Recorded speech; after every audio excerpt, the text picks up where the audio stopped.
Salut tout le monde, bienvenue sur l'Arène MMA. Aujourd'hui, on est avec Franco Pana.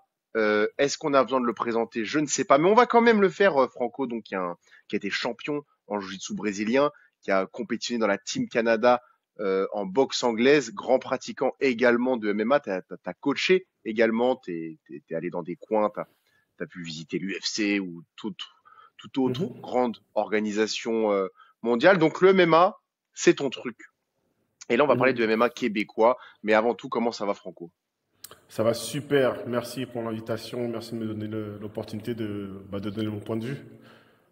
Écoute, c'est moi qui te remercie pour accepter de venir sur la chaîne. Et en ce moment, ça brasse dans le MMA québécois. Il y a beaucoup de prises de parti, beaucoup d'embrouilles, entre guillemets, de bisbilles, comme ils aiment dire. Et Mhm. premièrement, j'ai l'impression que cette bisbille, elle est bonne pour l'industrie du MMA au Québec, qui est parfois trop plate. C'est vrai que, tu sais, je pense que le Québec, il est quand même particulier dans le sens où, quand tu regardes par rapport aux autres provinces, le Québec, on est numéro un au Canada. On a généré pas mal de fighters depuis tant d'années. Et oui, c'était un peu calme cette année, ces dernières années. Et là, il y a de l'action. Il y a de l'action, fait que c'est un peu, c'est pas, je peux pas appeler ça du drama, mais je pense qu'il y a des différences dans la philosophie, puis ce qu'on peut appeler entre guillemets la loyauté et le fait d'être un athlète signé dans une grande organisation, comme on a un Samouraï en ce moment, on a la chance de l'avoir et ça faut le reconnaître, parce qu'aussi il y a eu beaucoup d'années, puis après on va dire que la bankruptcy de TKO, on n'avait rien eu. Fait que là, on a quand même la chance d'avoir un des athlètes et de deux, une ligue pour que ces athlètes-là, ils s'expriment. En plus de ça, on a une relève qui arrive, une relève qui est en train de se préparer. Et ça, c'est important de le mentionner pour la suite et le futur de Samouraï. Et puis là, ce qui se passe en ce moment, ça a comme fait des petites tensions, j'ai l'impression, notamment entre nous, l'Arena MMA et Johan Lennes. Alors déjà, je tiens à préciser que, comme tu le dis, c'est des différences de philosophie.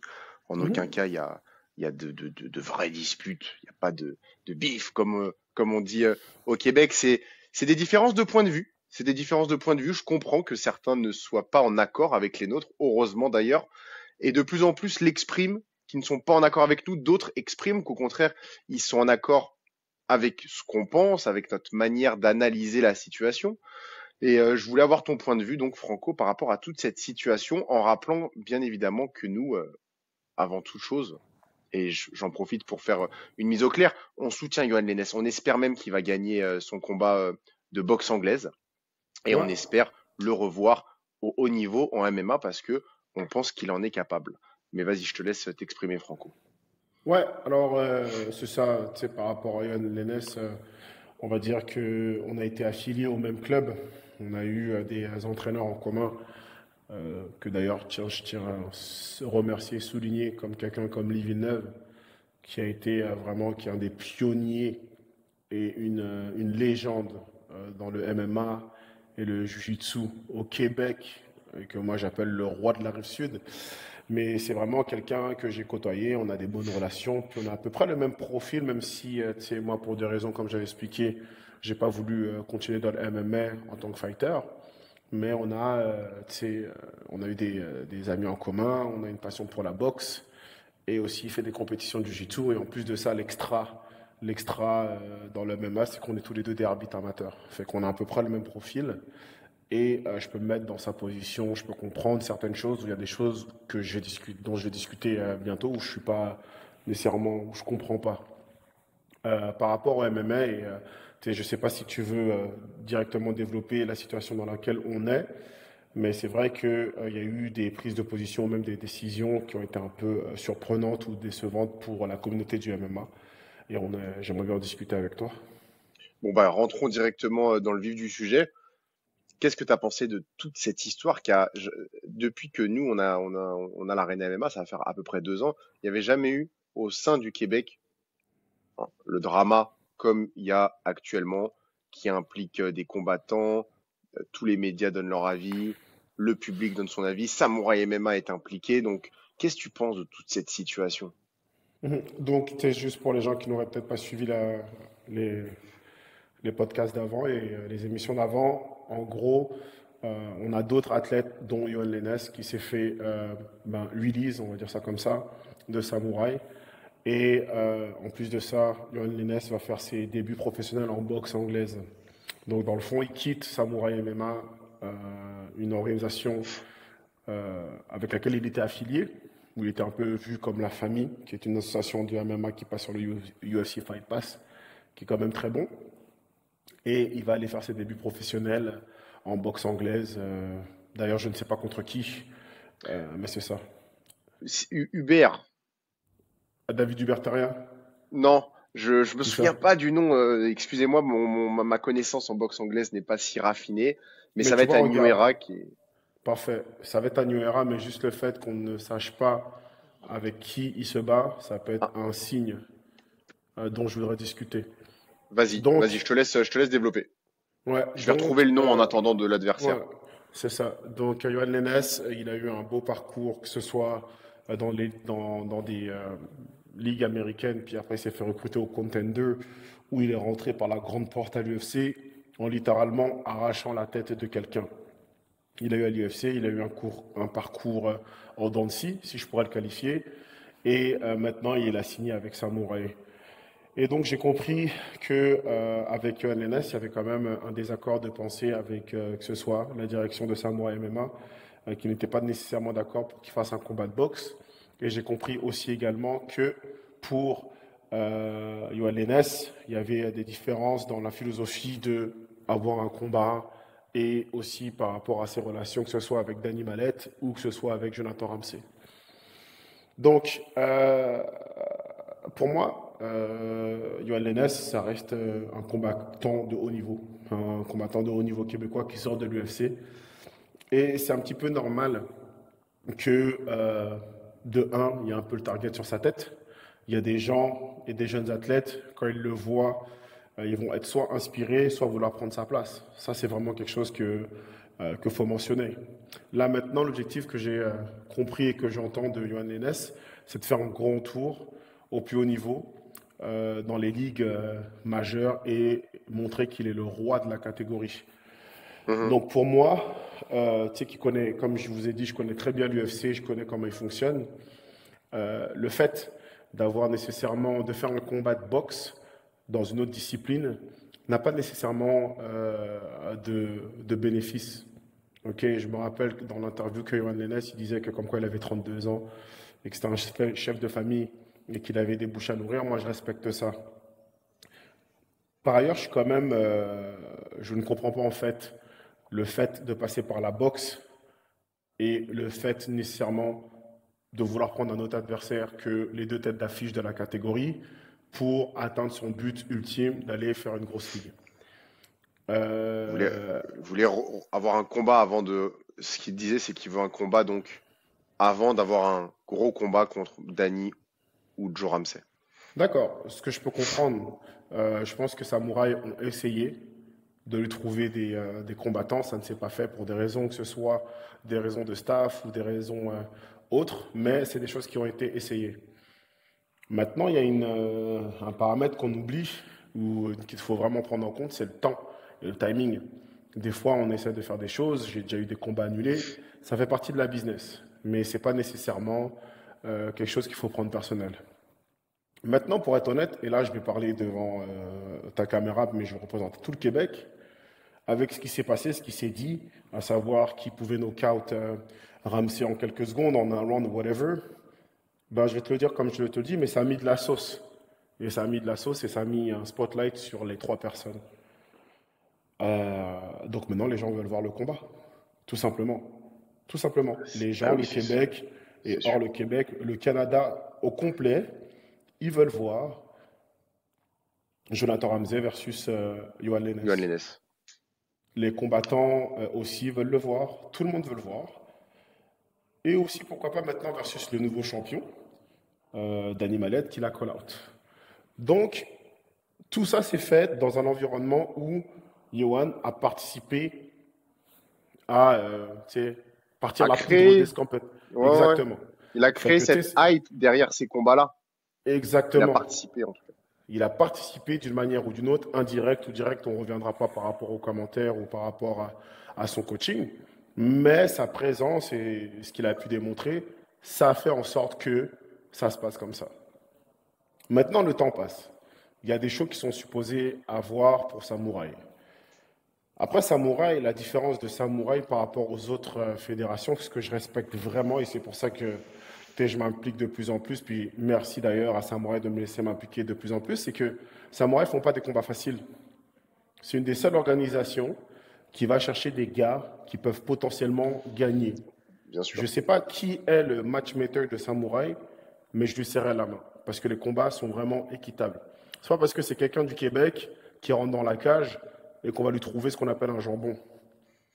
À chaque fois qu'il y a Clairement. un Québécois qui a gagné ses combats, ou des personnes d'ailleurs qui ont gagné leurs combats, eh ben c'est qu'ils méritaient de gagner. Parce qu'on le sait, Absolument. dans la boxe, c'est différent. Dans la boxe, il y a des combats, on monte des gens, etc. Non, Samouraï, ils sont comme, regarde, vous êtes des fighters, on a des fighters du même poids, eh ben qu'on fasse. Et ça marche pour toutes les catégories. C'est pas nécessairement quelque chose qui est personnel à Johan Lennes. On va le voir C'est vrai. on va le voir dans le futur, je pense bien. Il faut aussi le voir, tu sais, il y a eu même, mettons, des gens de l'extérieur comme le gars qui s'est battu contre l'ancien vétéran du UFC, j'ai oublié son nom, Jesse Ronson, Caceres, Jesse Ronson versus, qui a battu Ceres. voilà, Tommy Morrison, on lui a mis James Clark, que tout le monde refuse. Combat super exact. difficile. Fait que c'est pas Alex personnel, Morgan, il lui avait mis El Pidio, qui est super bon et qui, selon moi, d'ailleurs, a exact. potentiellement battu Ouais. Kajik aussi. Enfin, Ouais, fait que c'est ça, c'est la philosophie générale de l'organisation Samouraï, et il faut respecter ce travail qui est fait. Tu sais, Samouraï, là, quand tu vois les têtes d'affiche, t'as envie d'aller le voir. T'as envie de te tuner sur le UFC Fight Pass. Fait que c'est ça. Fait que là, on est dans cette ambiance. Après, moi, si je peux passer un message aussi, ça aurait été peut-être quelque chose que je peux lui dire. Eh ben, moi, le Johan Lennes que j'ai vu ces dernières années, avant peut-être la run de l'UFC, quand tu regardes les statistiques et les pronostics, effectivement, le combat, il y a beaucoup de personnes, et là je vais peut-être extrapoler, mais il y a beaucoup de personnes qui le gagnent gagnant. Je ne sais pas si vous vous rappelez des KO fulgurants de M. Lennes, mais c'est pas n'importe qui. Quand M. Lennes, il arrache ta tête, il arrache ta tête, tu vois. Fait donc, que selon toi, effectivement, ouais. il serait favori autant contre Joe Ramsey que contre Danny Malette? En tout cas, favori, je sais pas, mais moi je connais les athlètes. Peut-être que si j'ai des pièces à mettre, je les dispatcherai du côté Lennes. Et ça, ça n'engage que moi. Et ça n'engage que Bien moi sûr. juste en analyste et en amateur d'MMA. Mhm, Tout ça pour te mhm. dire que Johan Lennes, en haut de sa forme, comme il a dit qu'il est en haut de sa forme en ce moment, c'est un tueur. Et moi, si j'ai un conseil à donner à Johan Lennes, pour arriver vite à l'UFC ou à PFL, eh ben, tu arrives avec les deux têtes d'affiche. Normalement, la philosophie que tu devrais avoir, déjà d'une, tu n'as pas d'amis dans ta catégorie. Monsieur Mallette, là, c'est pas ton ami. Même si on dit que comme quoi c'est lui ou Monsieur Patry qui call out. D'ailleurs, Monsieur Patry, s'il te call out, c'est qu'il est très intelligent parce qu'il sait que tu es un nom. Et toi, en tant qu'ancien de l'UFC, t'as pas le choix d'aller les arracher. T'as pas le choix de les battre. Si j'étais à ta place, avec l'âge que tu as encore des belles années au haut niveau, tu vas arracher les deux têtes d'affiche, tu te montres en tant que boss de la catégorie de samouraï, tu prends la ceinture. S'il faut que tu ailles faire un combat de boxe plus tard, pourquoi pas pour ton expérience. Mais je pense que ton objectif numéro un, c'est de retourner dans les big leagues et on va te supporter. Fait que, admettons, un, tu bats Ramsey. Deux, tu bats Mallette, sachant que Ramsey, on parlait de lui à The Ultimate Fighter. You gonna be in the loop. Tu comprends?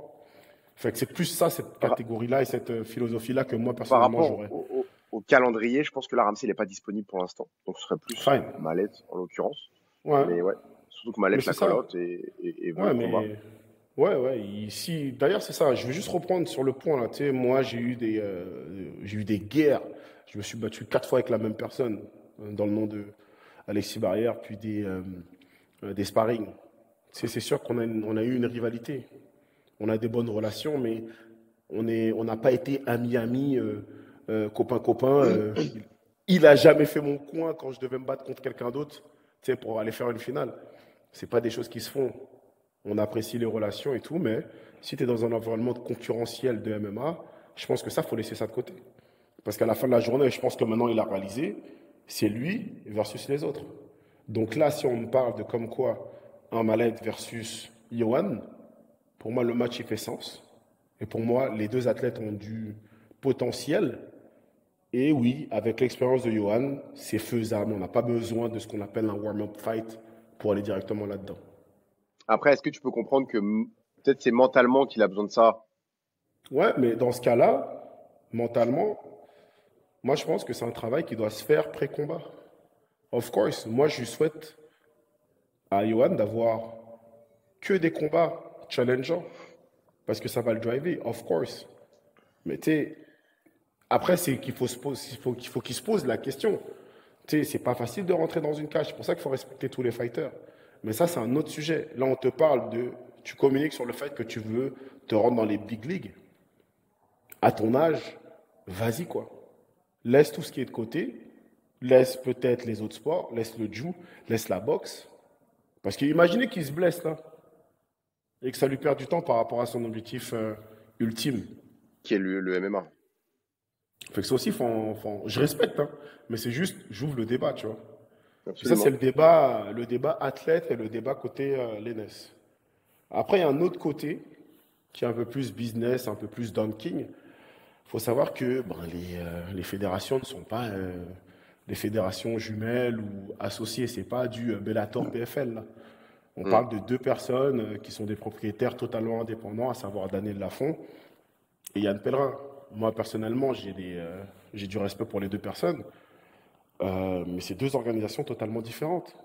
Fait que si je te dis que je fais partie de la famille de samouraï, normalement, il faudrait que ça soit les deux managers, si ça se fait, ou les deux directeurs, avec les managers qui sont inclus, qui s'occupent de ça.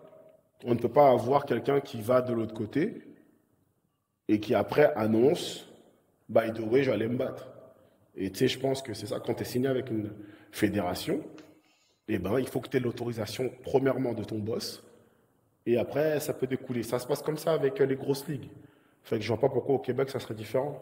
Un exemple, il y a des gens qui étaient à l'UFC, qui ont des special fights en grappling. Ils sont signés par l'UFC, ils demandent l'autorisation Ouais. pour aller se battre en grappling, que ce soit ADCC ou consort. L'UFC peut dire oui ou peut dire non. Ça Mhm. dépend du calendrier qu'ils ont prévu pour toi. Mais Mhm. la priorité, c'est ton contrat de base, à savoir ici avec Samouraï MMA. Donc tu comprends un peu la position de Daniel Lafont de pas être content, on va dire, Ben, tout à fait. et Tout d'être à fait. sorti comme ça en interview. Oui, après, tu sais, c'est ça. On est tous des humains, on a tous des envies, des besoins, etc. par rapport à notre carrière. Mais regarde, je te donne juste un exemple, hein. Moi, j'étais signé longtemps par un des plus gros promoteurs du Canada, historique. J'étais signé en MMA. J'ai décidé d'aller faire une compétition de grappling. Il m'a tapé sur les doigts. Et j'avais compris à l'époque. Fait qu'il y a quand même une hiérarchie, parce que lui, dans sa tête, il était en train de me chercher un combat pour aller, admettons, se battre à l'époque à LFA aux États-Unis. Fait que tu sais, c'est ça, il faut vraiment, admettons, dans la hiérarchie. Tu vois, j'étais dans la même position. Il faut vraiment, dans la hiérarchie, j'estime qu'il faudra avoir une meilleure communication entre peut-être des promoteurs concurrents et toi, ce que tu veux. Tu sais. Bah, merci, tu apportes une vision qui est plus interne que celle que j'ai pu apporter ayant toi-même été dans ce genre de situation. Donc Mhm. merci de ce partage. Tu voulais aussi parler, je pense, de ton t-shirt. C'est le Crew Oui, Gym alors je voudrais Boxing. faire un shout-out à Alex Seguin, puis au propriétaire de Crew Boxing, qui est un gym sur la rive sud à Chambly. Il y a un gym de boxe, il y a aussi des cours de jiu-jitsu qui sont donnés par des black belts de Brazilian Top Team. Mais on a aussi un gros gym avec du bon matériel qui a été exporté. Le matériel, il est solide. Fait que si vous habitez rive sud ou vous êtes proche de la rive sud et que vous voulez chercher un gym qui vaut la peine, un gym solide, le Crew Gym. Je confirme, j'y suis allé une fois pour interviewer Charles Jourdain. C'est très très beau, très Et c'est beau. esthétique. Ouais, C'est ouais, neuf en fait. T'as ouais, l'impression que c'est neuf. On a l'impression que c'est neuf. ouais, C'est même le code couleur, c'est beau. On a un gym qui est ouais, beau. ouais. J'ai même lu un article, Lucas, que apparemment, si tu retournes t'entraîner là-bas, il y aura une probabilité que tu me ressembles un jour. Arrête. Ouais, ouais, ouais, Bon bah j'y vais ouais. maintenant. J'y vais maintenant parce que c'est mon seul objectif. D'ailleurs, faut que tu me fasses un programme là pour que je. Hein? Ouais, d'ailleurs, si vous cherchez des programmes pour avoir des dos en V, des dos de Superman, laissez-moi savoir. Je suis un peu moins bon avec les programmes de Mollet, mais ça, c'est une autre histoire. Chacun son truc. Et si vous voulez les Chacun son truc. meilleurs suppléments alimentaires de qualité numéro un au Canada, c'est Time Out Tribe, leur site, et vous avez 10% avec le code ARENA10. C'est écrit That's it. dans la description en commentaire. Je pense que ça fait le tour. Merci Franco. On va voir Avec plaisir. comment la toile réagit. N'hésitez pas C'est à ça. mettre vos commentaires Ouais. positifs ou négatifs. La discussion fait avancer le débat. C'est ça. Puis encore une fois, je sais qu'il y a un show de boxe. À tous les athlètes qui vont y aller, je leur souhaite une bonne chance. Je leur souhaite tous Oui, les athlètes québécois oui. qu'on côtoie là. On est une famille. On veut faire en sorte que les sports de combat Et avancent. Puis c'est ça. Je vais aussi hâte à voir.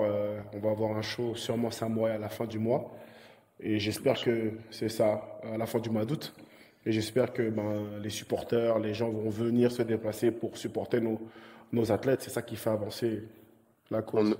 on aura l'occasion d'en reparler. Et d'ailleurs, je devais le dire. Donc, Johan Lennes va se battre. Donc, c'est le 21 septembre au show de New Mhm. Era contre Hubert Poulain.